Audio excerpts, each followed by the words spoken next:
Esta es una nueva emisión de TVC4 Noticias, el informativo diario de Comarca TV, la fuerza de la voluntad. Estas son las novedades.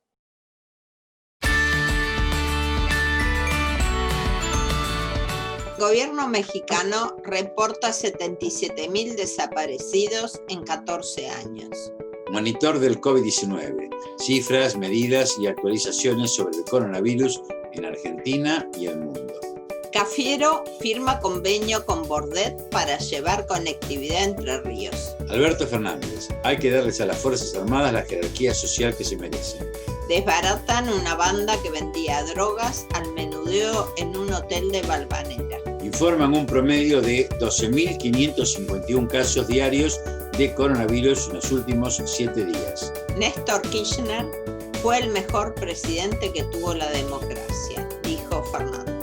Otorgan el Nobel de Química a 2 científicas por sus trabajos en edición genética. Quirós prevé más aperturas en espacios abiertos y algunas aulas por descenso de contagios. Recuerdan a las víctimas del coronavirus en Mar del Plata con más de 500 banderas sobre la playa. Gobierno bonaerense ofreció 14% de aumento estatales y retomar la paritaria en diciembre.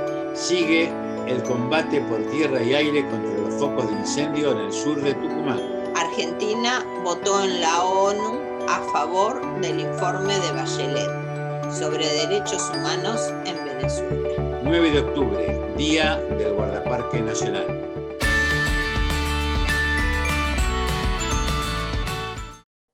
El registro histórico de personas desaparecidas en México desde el 2006 hasta la fecha contiene más de 77.000 casos y el récord anual ocurrió en 2019, primer año de mandato del presidente Andrés Manuel López Obrador, informó el gobierno mexicano. Llamamos registro histórico al que hemos levantado a partir del año 2006 al día 30 de septiembre del presente año, donde tenemos en total 4.092 fosas clandestinas identificadas, en las cuales han sido exhumados 6.900 cuerpos y en otros casos un número significativo de restos humanos que no necesariamente están totalmente integrados. Los 6 estados que concentran el mayor número de fosas clandestinas son los estados de Veracruz, Tamaulipas, Guerrero, Sinaloa y Zacatecas, que concentran el 49.5% de fosas clandestinas, y entre estos hay que incluimos el número de cuerpos exhumados que tenemos en total, incluimos los que están registrados en la Fiscalía General de la República, que no necesariamente por ser cuerpos localizados con anterioridad se ha reportado en la entidad federativa o el municipio donde fueron encontrados. De estos, el 50% de los cuerpos se encuentran básicamente en 4 estados: Jalisco, Sinaloa, Chihuahua y Guerrero. En lo que va del actual gobierno se han registrado 1.257 fosas y se han exhumado 1.957 cuerpos.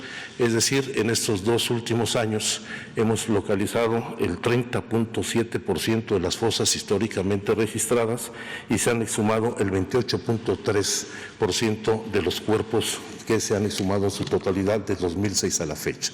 En el registro histórico tenemos más de 189.200 personas reportadas como desaparecidas, de las cuales 112.000, el 59.2%, fueron localizadas. De estas, el 93% fueron localizadas con vida, 104.953, y lamentablemente el 6.32%, 7.082 personas sin vida.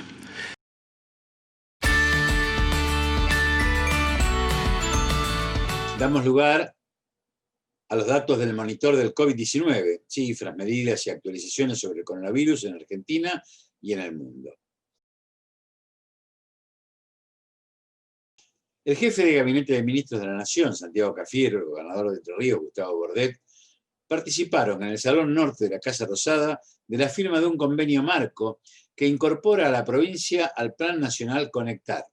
También mediante videoconferencia lo hicieron el presidente y el director de ARSAT, Néstor Pablo Tonietti y Marcelo Tesoro, respectivamente, y la Secretaría de Modernización de Entre Ríos, María Laura Lucrecia Escandón. El presidente, Alberto Fernández, encabezó el acto de presentación oficial del Fondo Nacional de Defensa, FONDEF, en el astillero Talleres Navales de Dársena Norte, Tandanor, en el canal sur del puerto de Buenos Aires.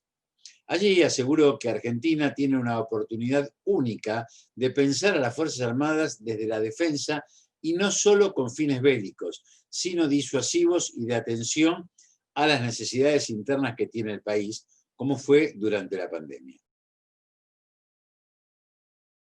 Nosotros tenemos hoy en día en las tres fuerzas una oficialidad que se graduó en la democracia y que desde entonces viene sirviendo a las instituciones de la democracia. Y me parece que nosotros tenemos una gran oportunidad ahora para empezar a pensar la defensa, el funcionamiento de nuestras Fuerzas Armadas, mirando para adelante, mirando siempre para adelante. Porque tenemos una proyección de futuro que antes no teníamos y que ahora sí tenemos. Y el FONDEF tiene que ver con eso, tiene que ver con ver la manera de que el Estado Nacional vuelva a entender que todo Estado en la modernidad necesita de la defensa. Que la defensa no solamente es pensada con fines bélicos, la defensa también es pensada con fines disuasivos, como dijo Agustín, y también en la atención a las necesidades internas que el país tiene. Lo hemos visto en medio de la pandemia, lo mucho que hicieron las tres fuerzas en ayudar en la emergencia. Y lo que también es tiempo es que a las Fuerzas Armadas le demos la jerarquía social, el reconocimiento social que merecen. Si nosotros en verdad queremos desarrollar un prototipo de defensa para la Argentina, lo que hacen falta son recursos. Y ahí hay que ser imaginativos y ver de dónde los obtenemos. Pero básicamente lo que hace falta es saber que contamos con mucho o poco con los recursos necesarios para poder pensar el futuro de la defensa. Y ese es el sentido del FONDEF, hacer previsible el desarrollo de la producción para la defensa argentina. Es para que Fabricaciones Militares crezca y no se cierren más empresas de fabricaciones militares. Es que para que la fábrica de aviones en Córdoba no deje de crecer. Y vamos a hacer todo lo necesario para que se produzcan más aviones, para que Fabricaciones Militares funcione al máximo. Tenemos la suerte de contar en la Argentina con la tecnología del INVAP, con la tecnología de ARSAT, que son grandes fuentes de proyectos maravillosos para la Argentina. Y la Argentina además cuenta con técnicos de calidad y allí tienen en el INVAP, en el CONICET, la prueba más evidente de la capacidad científica y tecnológica de la Argentina.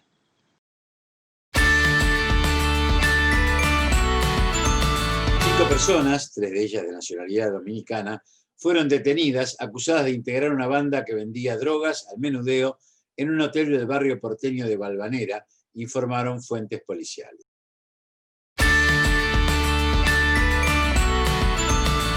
El Ministerio de Salud informó un promedio diario de 12.551 casos de coronavirus en los últimos 7 días, con una tasa de mortalidad de 481 personas cada millón de habitantes y de letalidad del 2,6% sobre los casos confirmados. El promedio de casos diarios en la última semana fue de 12.551 casos. Según los reportes de las jurisdicciones, al día de ayer teníamos ingresados en unidades de terapia intensiva debido a coronavirus 4.007 pacientes, con un porcentaje de ocupación de camas de terapia intensiva del 62,5% para el total país, siendo para la región del área metropolitana de Buenos Aires de 63,8%, de provincia de Río Negro del 89%, para Mendoza del 82% y para Tucumán del 80%. El total de fallecidos que tenemos acumulados al día de la fecha es de 21.827 personas, con una tasa de mortalidad de 481 casos fallecidos por millón de habitantes, lo que nos da una letalidad de 2,6%. Fíjense cómo esos virus respiratorios que vimos que circulaban en las primeras semanas circularon a expensas de los niños y las niñas. Los menores de 4 años han tenido parainfluenza, han tenido adenovirus, han tenido sincicial respiratorio y cómo a partir de los 10 años esa proporción, esa circulación disminuye claramente para ser desplazada y con un predominio dominante del virus SARS-CoV-2. Es por eso que volvemos a repetir ante los síntomas respiratorios, cuando en otros años realmente podíamos tener una cantidad importante de virus respiratorios. En este momento la inmensa mayoría de los virus respiratorios que circulan es SARS-CoV-2, por eso ante el dolor de garganta, la tos, la febrícula desde 37,5, no subestimarlos y pensar que lo más probable es que el diagnóstico sea COVID-19.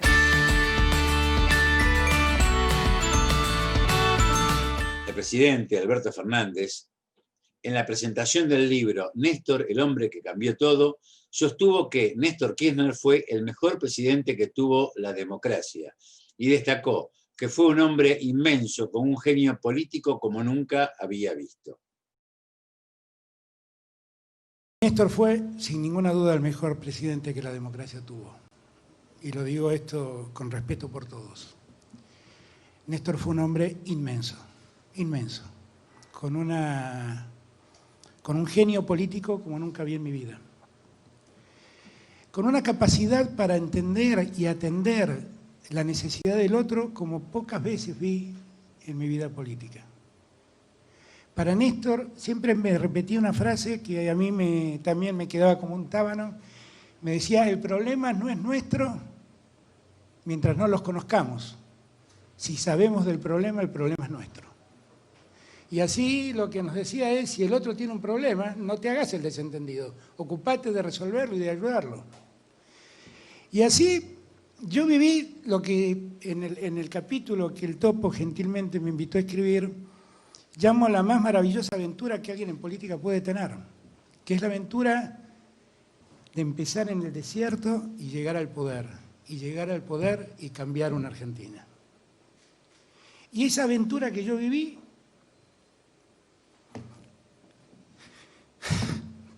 solo pude con Néstor. Esa es la verdad. Nos cambió la vida a todos. Nos hizo ver que había otro modo, que había otra forma, que no era la especulación. Y que había compromisos primeros que siempre había que respetar. La injusticia de la vida hizo que Néstor se fuera un 27 de octubre. En pocos días más lo recordaremos con alegría, porque eso es lo que siempre nos dio, alegría en política. La alegría que te da la convicción y el compromiso. Y las ironías del destino hicieron también que, cuando lo recordemos a 10 años de su partida, estaremos celebrando el primer año de la elección de nuestro gobierno. Yo sé que Néstor en algún lado está. Y donde esté, lo único que le pido es que siga caminando al lado mío. Gracias a todos, gracias Topo por este día formidable. Gracias a todos y a todas por estar aquí. Gracias.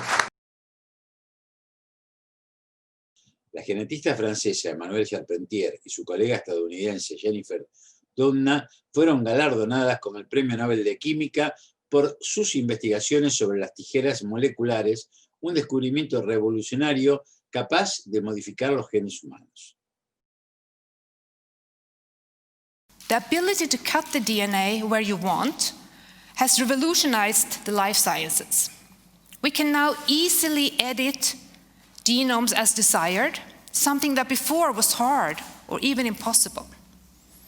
Today, CRISPR-Cas9 is a common tool in biochemistry and molecular biology labs. It's also used in plant breeding and for novel treatments of human diseases. The genetic scissors were discovered just 8 years ago. but have already benefited humankind greatly. Only imagination sets the limits for what this chemical tool that's too small to be visible with our eyes can be used for in the future. When Göran Hansson called me this morning, I have to say that then I realized that, I was very emotional, I have to say, because I was, strangely enough, I was told a number of times, but when it happens, you're very surprised, and you feel that it's not real. But obviously it's real, so I have to get used to it now. Let's say a lack of interest of following the scientific path, which is maybe worrying. So I wish that the fact that Jennifer Doudna and myself are awarded the prize today can really provide a very strong message for the young girls.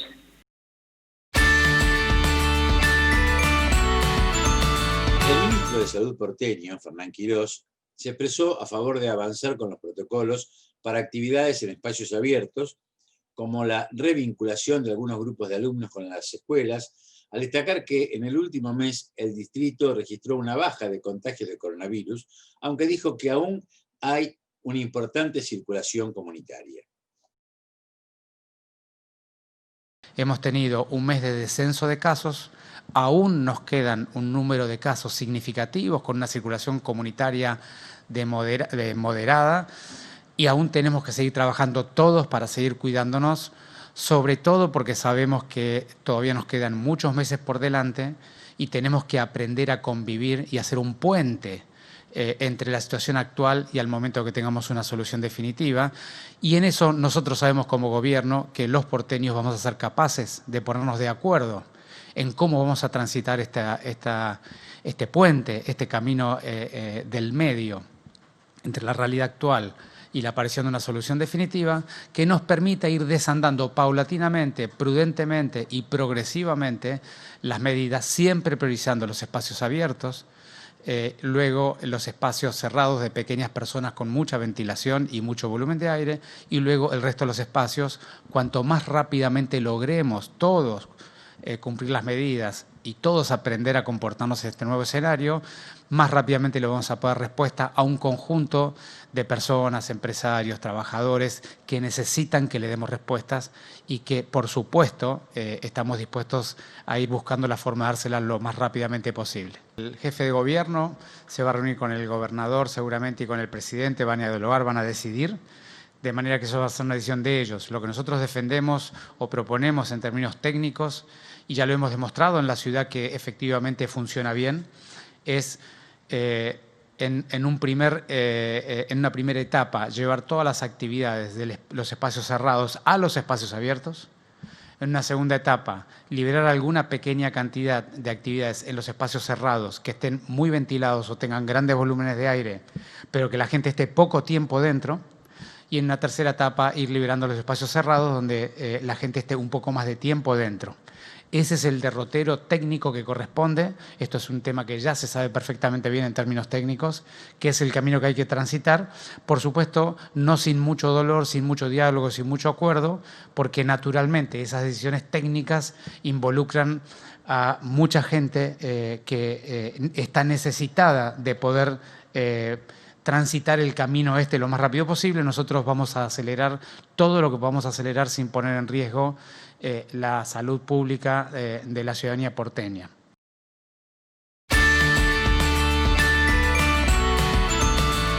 Un grupo de vecinos de Mar del Plata instaló 504 banderas argentinas sobre la orilla de una playa céntrica para recordar a cada una de las víctimas fatales registradas en la ciudad desde el inicio de la pandemia de coronavirus.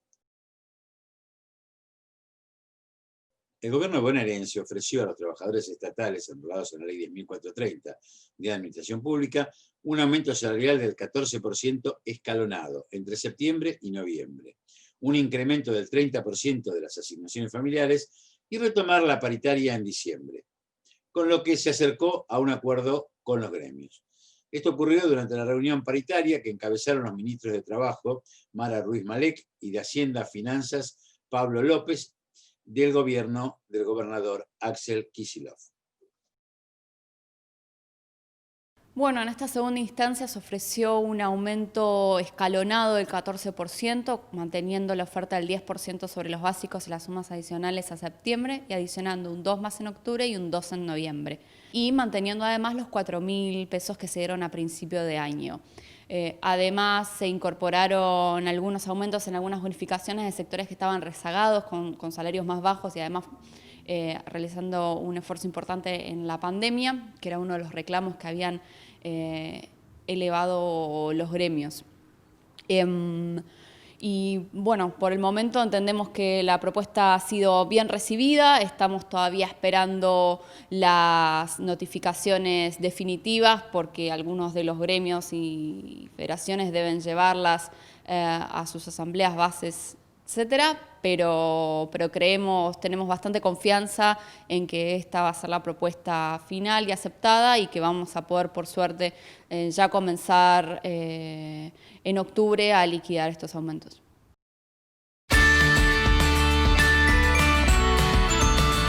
Brigadistas y bomberos continúan con el combate por tierra y desde el aire contra los focos de incendio declarados en la zona de la alta montaña del sur de Tucumán, en el límite con Catamarca, informaron fuentes oficiales. El gobierno argentino votó a favor del informe presentado por la alta comisionada para los Derechos Humanos de Naciones Unidas, Michelle Bachelet, sobre la situación de los derechos humanos en Venezuela, en el marco de la reunión del Consejo de Derechos Humanos de la Organización de las Naciones Unidas, que se desarrolló en Ginebra. La Argentina está preocupada por la situación de los derechos humanos, así como también por la crisis política, económica y humanitaria que padece Venezuela, agravada por el incremento de las sanciones económicas y financieras y por la pandemia del COVID-19, como lo ha señalado la alta comisionada en sus recientes informes. Entendemos que los derechos fundamentales de todos los venezolanos deben prevalecer por sobre otras consideraciones. En este sentido, y con el fin de mejorar más eficazmente esta situación, hubiéramos preferido un solo proyecto de resolución sobre este asunto, con el activo involucramiento del país concernido. Para mejorar la situación de derechos humanos en un país, son necesarios el diálogo y la cooperación con sus autoridades. La adopción de resoluciones sobre situaciones en países que no cuentan con la cooperación de sus gobiernos conduce a que la posterior puesta en práctica de este tipo de resoluciones resulte problemática y no coadyuve a fortalecer la capacidad del Estado para el cumplimiento de sus obligaciones internacionales de derechos humanos. No obstante lo dicho, el proyecto de resolución que estamos tratando contempla mecanismos de protección esenciales para contribuir a mejorar la situación de los derechos humanos en Venezuela. Asimismo, se renueva el mandato de la alta comisionada para continuar monitoreando, informando y brindando cooperación técnica. Instamos al Gobierno de Venezuela a cooperar plenamente con el Consejo y con todos sus mecanismos y a implementar íntegramente las recomendaciones hechas por la alta comisionada en sus informes, así como con su llamado a que conduzca investigaciones prontas, exhaustivas, independientes, imparciales y transparentes sobre las alegaciones de violaciones a los derechos humanos, lleve a los perpetradores ante la justicia y garantice una reparación adecuada a las víctimas. Exhortamos también a todos los actores involucrados dentro y fuera del país a colaborar con la oficina de la alta comisionada. Por lo expuesto, la Argentina, como integrante del Grupo Internacional de Contacto sobre Venezuela, votará acompañando la posición de sus miembros y procederá a votar a favor del presente proyecto de resolución. Muchas gracias.